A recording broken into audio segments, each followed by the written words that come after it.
এই মুহূর্তে আমি আপনাদের সামনে হাজির হয়েছি কিশোরগঞ্জের নিকলির ঐতিহ্যবাহী দামপাড়া বাজারের কঠিন বাস্তবতা নিয়ে। আপনারা ভিডিওতে জেনে নিন এই বাজারের উন্নতির পথে প্রধান অন্তরায় কি এবং কারা এর নেপথ্যে রয়েছে এবং রাজনৈতিক নেতাদের ভূমিকা নিয়েও শুনুন আজকের সংক্ষিপ্ত পরিসরে কিছু কথা। আর পরবর্তী ভিডিওতে থাকছে সেখানকার রাস্তাঘাট এবং উন্নয়নের বিষয় নিয়ে সামগ্রিক কিছু কথা তুলে ধরব, স্পষ্ট ভাষায় জনপ্রতিনিধির ভূমিকা সম্পর্কেও। সেই পর্যন্ত দেখার অপেক্ষায় থাক। মালিক কি আপনি? জি, কত বছর ধরে আপনি এই বাজারে ব্যবসা করেন? 25 বছর। এই বাজারের নাম কি? দামপাড়া বাজার। দামপাড়া তো একটা প্রাচীন এবং ঐতিহ্যবাহী বাজার। এই বাজারের যে রাস্তার যে সমস্যা, এই সমস্যা সমাধানের লক্ষ্যে এখানকার স্থানীয়রা এগিয়ে আসে না? না, এই পর্যন্ত স্থানীয়রা যারা যে রাজনীতিবিদ বলেন, যারা যে চেয়ারম্যান মেম্বারটা এই ব্যাপারে উদাস। বাজারে উন্নয়নের ব্যাপারে বাজারে যে কমিটি, দামপাড়া বাজারে কোনো নির্বাচিত কমিটি নেই।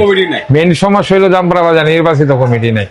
নির্বাচিত কমিটি হইলে বাজারে অনেক সমস্যার সমাধান হয়তো, কিন্তু বাজারে কোনো নির্বাচিত এইভাবে এই দামপাড়া তো কিশোরগঞ্জ জেলার নিকলি উপজেলার ঐতিহ্যবাহী একটি স্থান।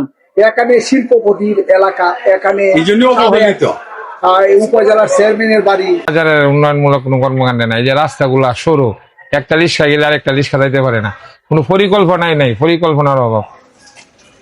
যেভাবে ব্যাপারে বাজারে বলা চলে ঘনবসতিপূর্ণ এই বাজার হলেও যেমন বাজারে যার জায়গা আছে, বিড আছে, হের ইচ্ছা মতে দাঁড়া করতেছে, সামনে রাস্তা থাকুক না থাকুক এই ধরনের কোনো চিন্তা ভাবনা নেই।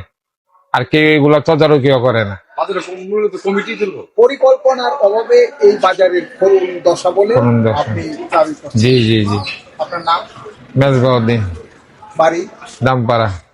বাজার থেকে কত দূরে? এই তো 5 মিনিটের রাস্তা। এই বাজারের ঐতিহ্য কি মূলত? এই বাজারের ঐতিহ্য অত্র বাটি এলাকার মধ্যে যে সিংপুর, কারপাশা, দামপাড়া টোটাল এলাকা নিয়ে এই বাজারটা প্রাচীন বাজার। আর এই বাজারে মানে সব পাওয়া যায়।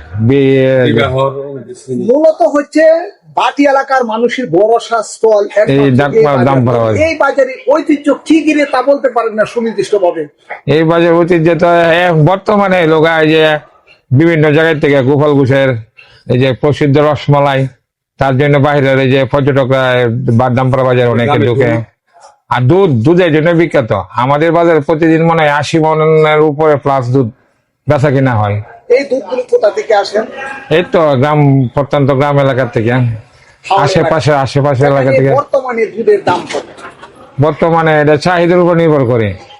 কোনো সময় যে 40, 50, 60 বেশিরভাগ, আর কোনো সময় দেখা যায় একটু বেশি চাহিদা বাড়লে 105 করে।